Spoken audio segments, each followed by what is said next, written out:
Welcome back, everyone, to Culture by Design. I'm Junior, and I'm here with Dr. Tim Clark. Today, we'll be discussing the first cornerstone of competence, learning. Tim, how are you? Doing great. Really excited to talk about learning today. Me too. It's been a good morning. If character is the infrastructure, competence is the superstructure. Competence is about skill, adeptness, and mastery. It's the quality or state of being able to do things and do them well. The last 4 episodes, we've discussed the 4 cornerstones of character.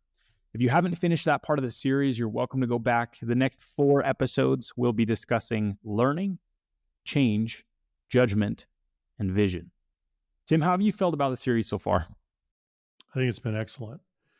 As you say, we began with character as the infrastructure, and then we're going to build on that with these 4 cornerstones of competence, the first being learning today. So I think as we go through, it's all going to fit together, and our listeners will understand how it does fit together, and they'll think through implications for their personal lives. So I'm excited. I hope we can shed some insight. Me too. That's how it's been for me. The last few episodes I've enjoyed very much, and I've caught myself thinking about them after we've recorded them. I found myself listening back and thinking even more. So they've been very provocative for me. Eric Hoffer, author and social philosopher, said this: "In a time of drastic change, it is the learners who inherit the future. The learned usually find themselves equipped to live in a world that no longer exists." This quote took a couple reads for me. What about you? Yeah, well, learners versus learned, or as we sometimes say, the learned, like the literati, the people who are in this state of, they're educated, right? The educated class. But it's past tense, isn't it? It's past tense. And as I was reading it, I'm like, should I say learned or learn in? I don't want to sound pretentious. Right. Learn is past tense. Yeah. It's done. Yeah. Learners, what do we think about when we think about a learner? To me, it's active, it's today. Yeah. It's ongoing, it's descriptive of what the person's likely going to do in the future, which is continue to learn. So the crux of the issue, as far as this quote is concerned, is the difference between those 2 words, learned, learned, and learner, passive versus active. There's another term, Junior, that I was just thinking of as you brought that up. So the cognoscenti, those who are well informed about a particular topic or issue. Well, even that, there's no such thing as a permanent condition of being aware or informed or competent or skilled. Certainly there's a base of knowledge in these different areas, but things are changing so much that we can look at these words, we can look at these terms different than we used to. Yeah. Right. As I continue, I'm going to maybe belabor the point a little bit, but the learned, to me, I think about someone who's being filled up with information, that there's a static body of information that you're trying to absorb. Yeah. That's what I think about when I think about the learned. And so you absorb all of this information, you leave the learning into a world that no longer exists. It's so fascinating to me because if you take, let's say that you stopped your learning like 6 months ago, and then, or, let's say you've been in a coma for 6 months and then you wake up today, you are not living in a world that's the same as the one you left 6 months ago. Mm-hmm. The pace of change has quickened. The world has changed, hasn't it? Well, it has. And Eric Hoffer's quote is all about the perishability of knowledge. And that's what's happening today more than ever before. We live in a different world than it was just a couple of years ago. That's how fast things are changing. And the perishability of knowledge and information is just accelerating. So what specifically has changed? There are a lot of things. We can name a few. as categories. Docile markets are certainly gone. They're more volatile and dynamic than they ever have been. Yeah. The employer-employee compact is gone. You described it as a compact. And you go on to say the quote, learn, earn, and burn model of career progression is gone. Mm-hmm. I thought that was about as succinctly as I've heard it. So tell me more about learn, earn, and burn. That's a linear conception of career that we've had around for a long time. So learn means go to school, get an education, and then earn means go into the workforce, have a career, earn your living, and then retire. And burn means retirement. So you're going to now live on your retirement, your savings, and that will be the third phase of this tidy, linear, tucked in life. Well, it's nostalgic though, isn't it, Junior? It kind of takes you back to the 1950s when you think about learn, earn, and burn.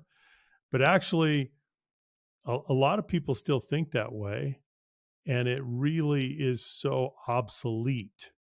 I mean, just think about the concept of retirement and what that means and how that is changing and evolving. And so I think this, again, this tidy linear description of career and what it means we need to reconceive uh, that concept, and we are. The environment is forcing us to do it, but we don't want to lag behind and be disadvantaged by that. So we kind of have to put that old linear conception to bed a little bit. Yeah, when I think about that, I think about gold watches and pensions, right? You stick Yeah, around for yeah, enough years, we'll buy you your gold watch, yeah. and that'll be great. We live in a different era. That's it. Um, Junior, I talk to millennials and Gen Zers, and that's an alien conception, an alien idea to them that you would have some kind of reward or something to mark tenure and seniority and the passage of time. It almost doesn't even make sense. Here's your gold watch for 10 or 20 or 30 years. That's a really strange notion to a lot of folks from these younger cohorts, I think.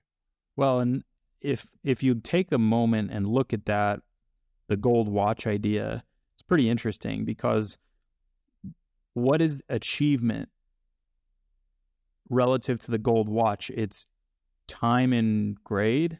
Time and grade. It's Yeah. that is the measuring stick, is time. What's inherently valuable about time? Nothing. And so I don't mean to devalue the way that the world has been for so long, but there's this old guard that I think is turning over.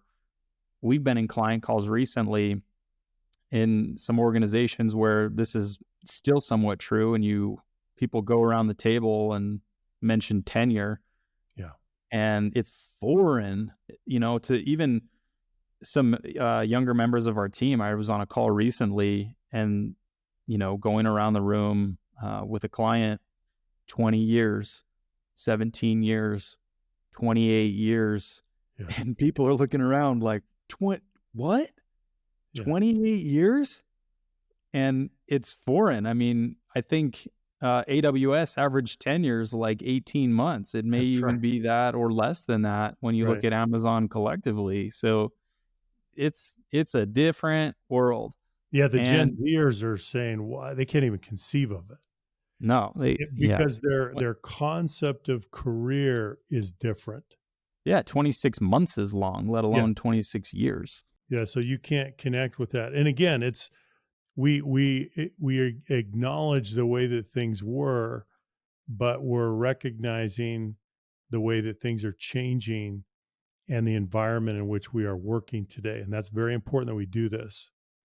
So tell us about your grandfather. you have talked about your grandfather who worked for Union Pacific. Mm-hmm. Yeah. Speaking of gold watches, Junior, and I have this. I have his gold ring. It's not a gold watch, but it's a gold ring, and on that ring is the superscription of a train.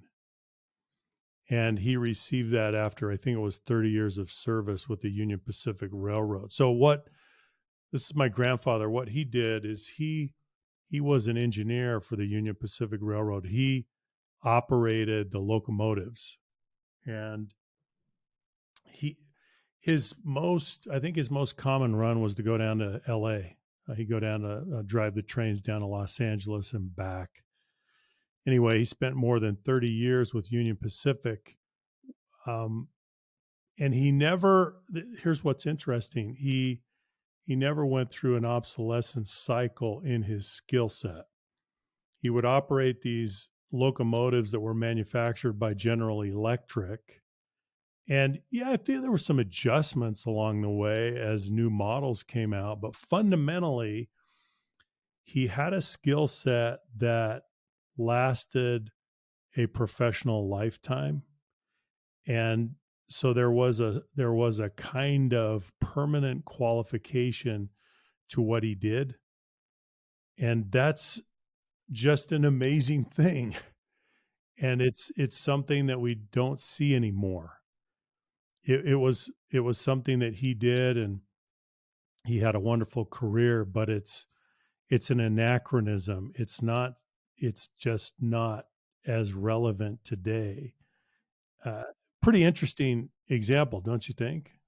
It is. And I was having a conversation with someone the other day about this very thing, about skill obsolescence. And the person started to argue that, well, that obsolescence is really only occurring in knowledge work. And so if it's more blue collar, you're still running a railroad, then, it's not going to change. But what I have seen, even in the trades over the last 5 years, is stunning. If you look at the timeline of knob and tube electrical or old plumbing, those mechanisms would be the same for decades. You might have a 20-year run with a certain type of material and connection pattern with electrical or with plumbing. But I look at just some of the fittings and technology for the trades over the last 5 years. And they're pretty stable generally. And they're relatively stable over time. But the technology is increasing at a pace that's never been this fast. And so even in those trades, right, even in plumbing, if you look at fittings and tools, those things are progressing at a rate that we've never seen before. And so no one is exempt. Yeah, that's really true. You also mentioned a union story, union negotiation, and putting together collective bargaining agreements. Tell me about that. When I was in the steel industry years ago, Junior, we would have to hammer out, negotiate collective bargaining agreements about every 3 to 5 years. And we would sit down to collective bargaining sessions, and we would hammer out these agreements. And back then I learned about a concept called job security. And I found this absolutely fascinating. And so the idea was that the organization would provide the union members, the workers, the production and maintenance workers, job security through the duration of a contract. In other words, your job is secure. And I thought, I'm amazed at this. No institution can offer job security. I was just absolutely baffled by this when I first learned about it, because I said that, well, that's a function of market dynamics. This is a function of supply and demand. Who can promise job security? No one has the power to do that. No one. And I just thought that this was so interesting. But that was the conception, that was the understanding, that was the idea that the organization could provide its employees job security as if it has control or power over markets. So I found that very fascinating. And I also find it fascinating that that term, that idea, that concept has left our vocabulary. We don't talk about that anymore. I Well, you thought it certainly was don't negotiate for it at a collective level, no. right? We used to talk about it, but isn't it interesting that it has left our conversation, and it's not a term that we use anymore, but we used to use it. I think it's fascinating. Well, we use it in the sense that we want some stability. So I still hear people talk about job security, but it's on a different timeline. That's for sure. We're not like, oh, I'm expecting job security for a number of decades. People are just looking for some semblance of stability. And so I think that the expectations have certainly changed. People want security and stability, but they cannot expect that over a really long time horizon. Okay. So the world has changed, which means that the nature of learning has changed. You described 3 different types of learning: permanent, continuous, and agile. Permanent learning is based on permanent qualification. So we can think about your grandfather. He learned how to run the locomotive, and there may be some very, very slight changes, but it's pretty far away even from continuous learning. Continuous learning is ongoing qualification. You recertify every year or two. You do formal, prescribed continuing education. Then we move to agile learning. What is it? Rapid, collaborative, self-directed learning at the moment of need. So permanent learning, what are we saying? It's no longer a thing. There's no such thing as permanent competence. Now, there are some baseline requirements, right? Like you should probably understand 2nd grade math. We should all do that. We have to get to that point. We should read. We're not talking about those types of obvious things. We're talking about skills that you take into the professional world for which you are paid day to day. It's unlikely that you're going to become permanently qualified. I won't say that it's impossible, because there may be some things here and there. There are certainly sectors that are different than others. But permanent qualification, well, let's put it this way. Taking the view and informing your behavior through a lens of permanent qualification is a dangerous thing to do for anyone.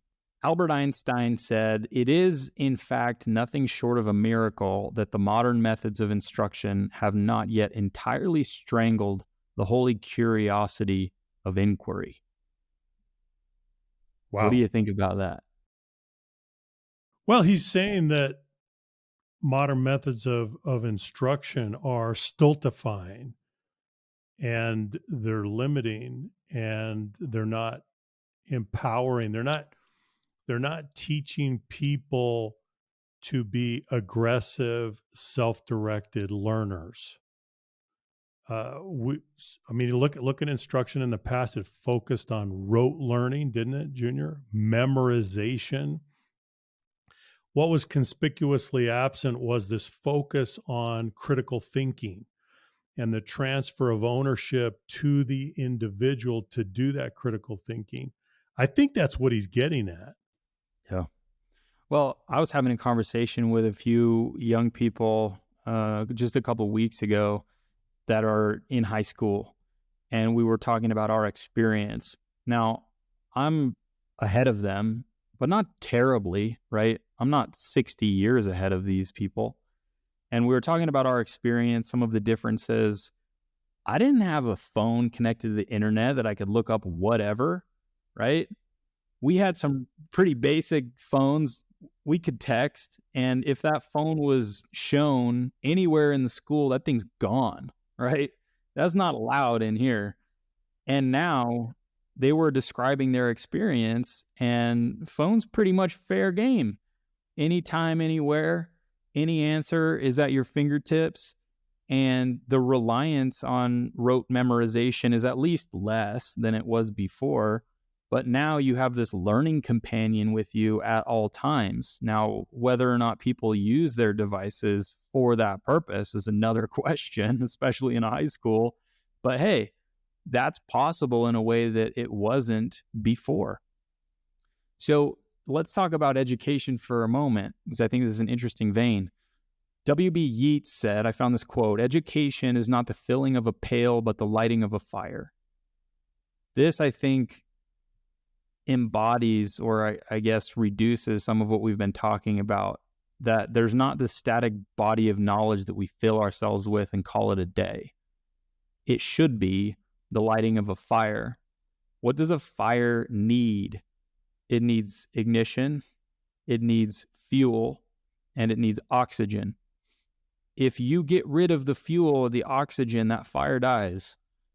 And so I love looking at education this way. I love looking at learning this way, is that fire needs to be fueled. If the fire never goes out, then it needs those things constantly forever. Learning is never done. So what's the imperative? Why are we talking about all this? Why the setup?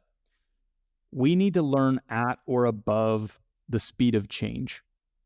If you don't learn at or above the speed of change, you'll become obsolete.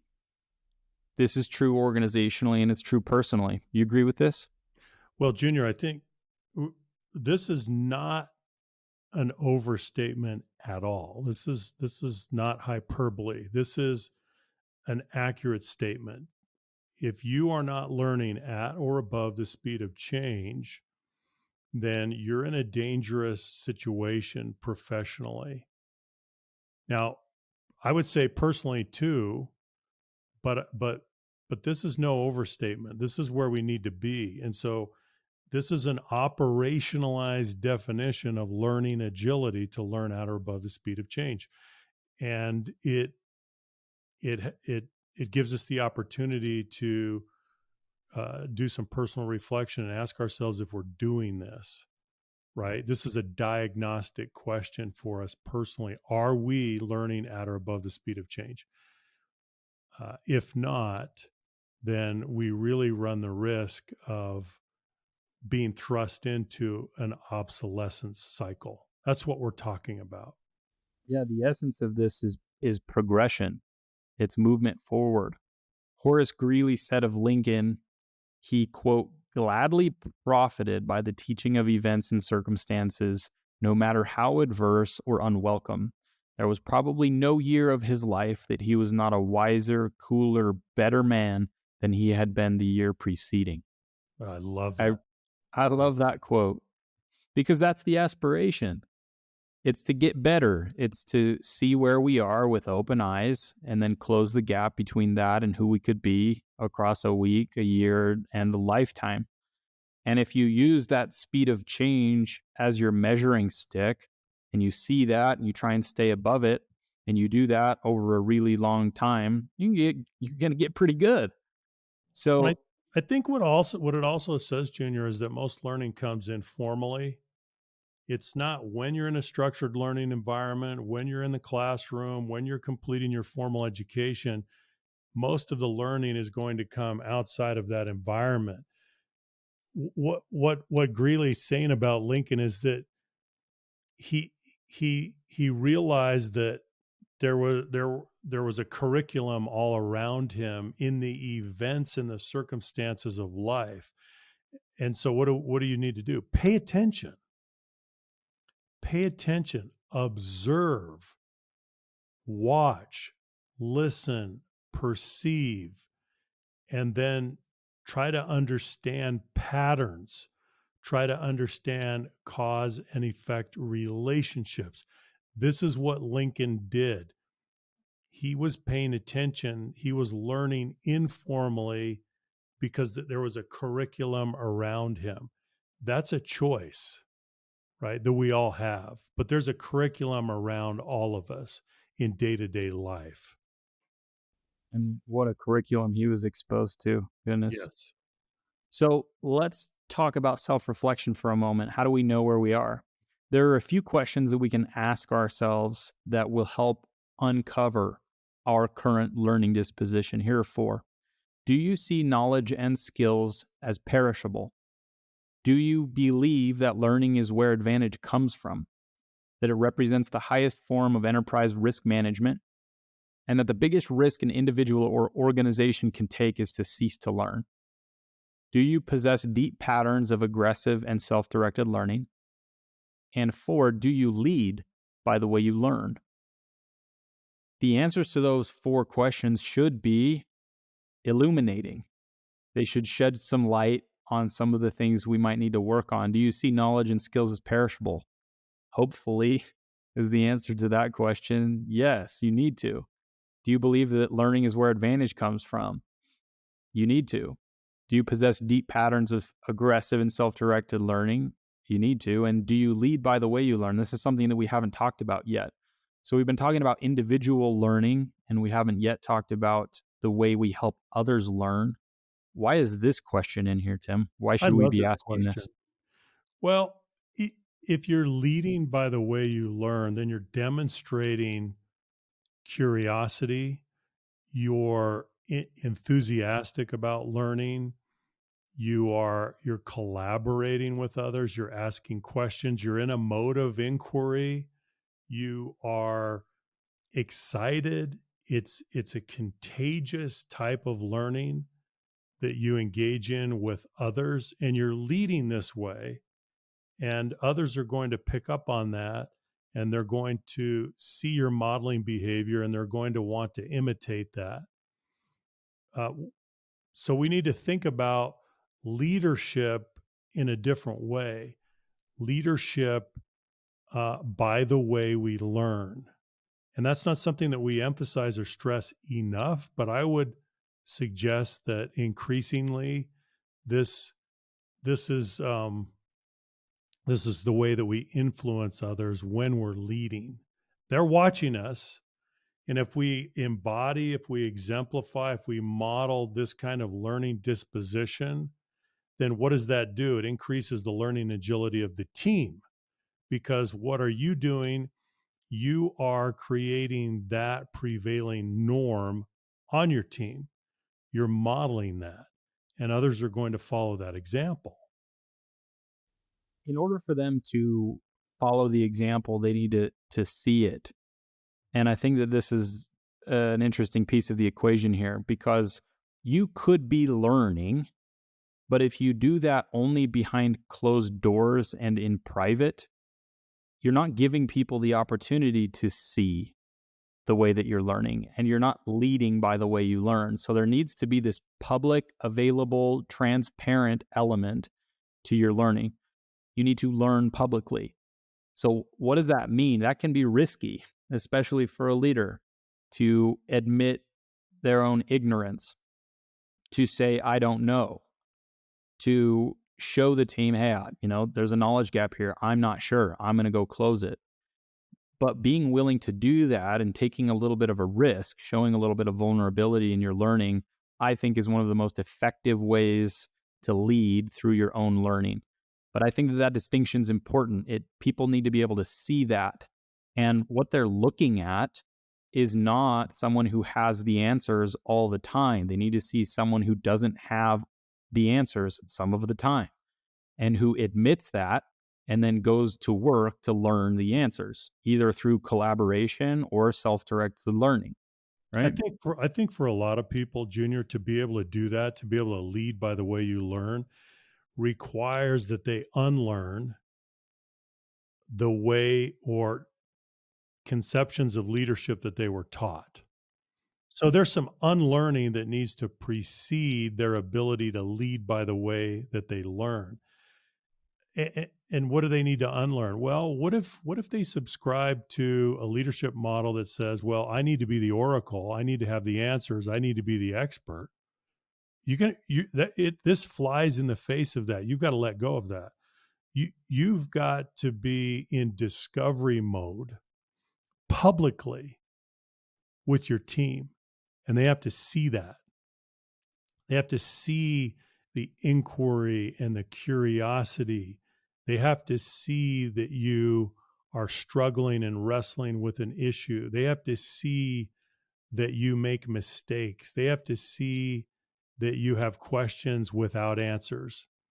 They have to see that you are searching. So you're in discovery mode and you're doing it in public. And this is how you lead. This is a very different disposition, a very different posture from perhaps the model of leadership that you were socialized to follow.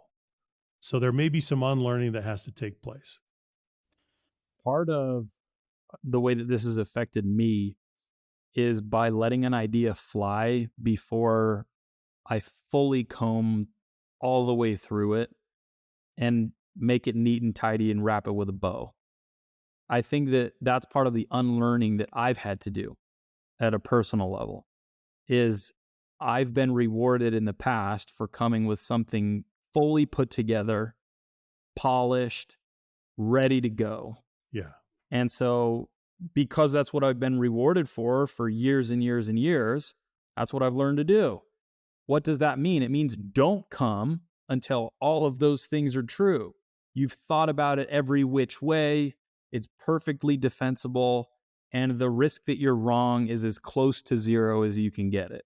Junior, let me just tell you, that drives me crazy because that's not the way that innovation happens. It's just not. You don't come with crystallized thinking and fully formed and refined solutions. That's just not reality. You come with raggedy ideas and half-baked solutions, and you come with instincts and ideas that are flawed. They may not work.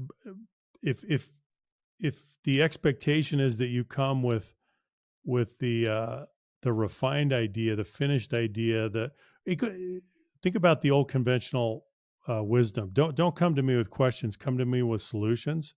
Mm-hmm. That is ridiculous. Well, I think that's not how we solve problems. No, it's not how we solve problems, but it's how we tell people to solve problems in formal educational settings. Because think about the model.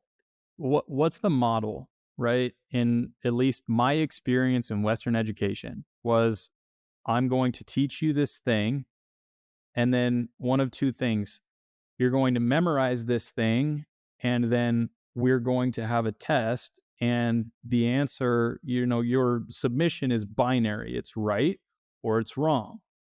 Number two, you submit something to me, a paper, a presentation, and what do you submit? Are you graded on drafts? Most of the time, no. You're graded on final product. So that thing better be done, dialed in, and ready to go at the very end. So I think about even my formal educational training is a lot of case method, right? That case has to be done. This is the solution that I'm putting forward. And so there's no back and forth. There's no half-baked idea. That should already be done by the time you tell me what your plan is. And so you go toil in isolation over in the corner for a few weeks and then come to me once you've figured it out. That's the model. At least that's been my experience. And so how has that translated into my professional life? First of all, I'm thinking that that's how the world works. So I'm not going to say anything before it's done. And then two, what does that have to do with my expectation of other people? Well, it better be done before you come and bring it to me. And so I've absolutely been guilty of bring me answers, not questions, for sure. And I think that there's an element of that. You need to take responsibility for what you're doing and you need to be deliberate. We're not saying that, you don't think about anything and you just throw things at the wall, but there is this delicate balance between being very intentional, being methodical, thinking critically, but also taking some risks, letting things fly a little early. And so for me, that's risky business. For me personally, is letting something fly before it's fully done. Because hey, you know what? If I had 10 minutes to think about this, maybe I would have tweaked the idea a hair. Maybe there's something in there that's wrong. Inevitably, there is if you're letting it go a little early, right? Well, it's a really good point, Junior. So you go from the classroom where you're working that way, and then you come into the real world of work and organizations. And how does it work? How does it work? You ideate. So you generate ideas and then you iterate. So you keep going around and around and around. Then you pick one, you prioritize, you try to assess the quality and the potential and the viability of your ideas. You pick one, and then what do? You build a prototype, and then you go test it, and you see what happens, and then you refine it. This is the real world. It's But messy. there are institutions that are set up the same way that my education was, in that we're still in that old model. We've translated that model from education to business. And there are leaders and institutions and parts of organizations that still operate on that model. Now, whether or not that's going to work in the marketplace is another question, right? Eventually, you'll get punished if you do that for too long. But here's what I think is so fascinating, and it speaks back to why, part of the world has changed. There have been markets that have been stable for so long that there have been quote unquote right answers. And there have been right methods and processes that should not have deviation or variability. That if you put in A, you get out B, and you want to stay as close to that as possible. But there are very few areas of the world that work that way. And so we need to be very careful about subscribing to that method, that frame. So, what do we do after all this? What do we do? Here's a list, and we're going to go through these. There's 9 of them. Own your own learning. That's the first thing you need to do. Take responsibility. 2, identify your learning gaps before the organization does. 3, assume that your current skill set will become obsolete. View your skills as technology. Rekindle your curiosity. Ask more questions. Engage in deliberate practice. Don't earn your living, learn your living, and support other learners. Are there any of these, Tim, that you want to go into and unpack? Which Well, ones strike you? uh, I like I like all of them, but number 4, view your skills as technology. That gives us a frame where we see the uh, the temporary nature of our skills. Now we have certain fundamental skills such as being able to communicate, being able to analyze things, certain base of knowledge and a neural network that we've developed over time. Okay, I get that.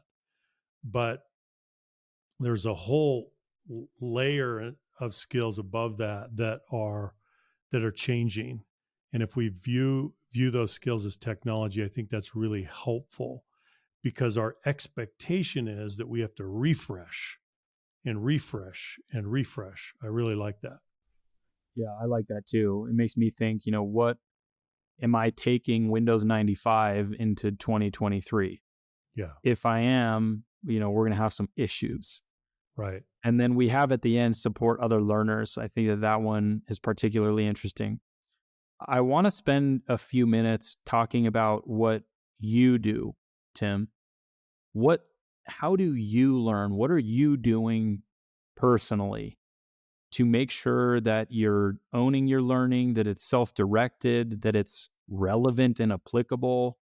Maybe you could give us just a few things that are top of mind for you or practices that you engage in to do that. Well, let's see. What do I do? I read, but I read my pattern of reading is probably different than a lot of people. So I read widely, but I skim a lot more than I read because I'm interested in making connections. I'm interested in synthesizing information. I'm interested in pattern recognition. I'm interested in trends and inflection points. When are things changing? Why are they changing? And so I give myself kind of an informal curriculum when it comes to reading, but it goes beyond that now, because now video has become a massively important medium, and also audio with podcasts. So I will listen selectively to podcasts. I will watch video. And so that's what I do in terms of reading, watching, and listening. And then I think the other thing, Junior, that that I try to do is engage people in rigorous conversation. I'm trying to become a better uh, a, a, a better questioner. I'm trying to ask better questions. I think this is a lifelong pursuit, to ask better questions, uh, to spend time wisely with people. A lot of times we don't do that. So that's another thing that I try to do. As I do have the opportunity, this is one of the blessings that I have in my career, of being able to talk to very interesting, accomplished, competent, insightful people. Well, if you have that opportunity, take advantage of that opportunity. You can't come away from an interaction with someone in that category having not asked them some penetrating, interesting questions. If you didn't do that, you missed a rare opportunity. So I try to do that as much as I can. Those are some of the things that I try to do. How about you? I love it. I know, I mean, for those listening, Tim has a desk that's like a current reading book desk, and this thing has like 27 books on it at all times, and they're constantly rotating. So when he says that he has a different method of reading, he's I not do. lying. He also recently published in the Harvard Business Review an article that went front page, got a lot of traction, called How to Read a Business Book. So we'll put that in the show notes. If you haven't read that, highly recommend it, because that's something that, to your question, I do, something that a lot of people do, that I think most of our listeners probably do, is read books. And to me, there was a period of time, and I still fight this, where I almost felt like it was a moral obligation to finish a book if I started it. That I was a quitter if I put it down after halfway through. And so that article it chastised me, and helped me better frame the way that I approach reading. I think that it's important to cover different disciplines. And so I try to vary the categories of my learning and do a little bit of technology, a little bit of philosophy, a little bit of politics, a little bit of finance, and keep things coming in. I also think that most of what is important in life and business has already been said. And so there's a tendency to look for the new and the shiny, but humans have been around so long, and life and business has been a thing for so long, that there are some smart people that have lived before that have said most of what already needs to be said. And so what does that mean? It means that what is new and often shiny is just another way to say something that was put, probably even simpler, earlier. Now, this isn't true about cutting edge technology, but if you're looking to learn core principles, I think that there are classics, not just in the novel sense, but older material that's often really, really good. So don't just dismiss something because it's old. Maybe that's why it's good, if it's withstood the test of time. For me, podcasts, I listen to a lot of podcasts, and I skip around. That's one thing that I've been pretty good at, different than books, is skipping around. Um, Newsletters, that's another thing that I think is important. I don't stay apprised of what's going on in the day-to-day news, like the bleeding edge of what's going on in the world, but the basics enough to be informed and to be able to carry on a conversation and make some decisions. But you'll lose your mind if you try to stay up to date on every last little thing that's going on. So you have to be Well, and careful that's there. there are a lot of sources of curated and synthesized news, right, Junior, that helps us now. So that just the curation that's going on is so helpful now. The last thing that I'll mention along the point of curation as to what I do, and you mentioned this, is talk to people. Um, and talk to people that have skills in different disciplines that are focused on different things, because then I benefit from all of their synthesis. So their funnel started really wide inside a particular domain, and then they did all the synthesis and figured out what was important, at least for them. And so talking to a technologist and saying, hey, as a layman, can you help me understand for the next 10 minutes what I should know that's happened in the last few weeks? Bang, right? And someone who's super into politics, right? Same thing. Hey, is there anything relevant for me, the average human, that's gone on in the last couple of weeks? What should I know? And those types of questions have been really engaging to me. I know that there's a quote, I think that it's Eleanor Roosevelt, that talks about the difference between having conversations about people and having conversations about ideas. One of the things that I try to do deliberately is have more conversations with other people about ideas, not people. I find that I learn a lot more when I do that. It's a more engaging conversation, and I come away feeling better than if I just talk about people. So there's a little hot take. Okay, so to summarize, in a time of drastic change, it's the learners who inherit the future. The world has changed, the nature of learning has changed, and the pace of change has changed. So take responsibility for your learning. Ensure that it's self-directed. Doing so will keep you competitive and it will keep you engaged. Tim, any final thoughts? Yeah, I just want to share the frame that I used in the recent HBR article that I think can be helpful for a lot of people, because one of the challenges is that we're overwhelmed with information. And so where do we start? I'm excited about learning, but what do I do? And how do I do it? And so there's a 3-step process that I use. Step 1 is compression. You've got to take some knowledge in some area and you've got to compress it. Then you go to stage 2, which is absorption. So compression comes first, then absorption, and then stage 3 is application.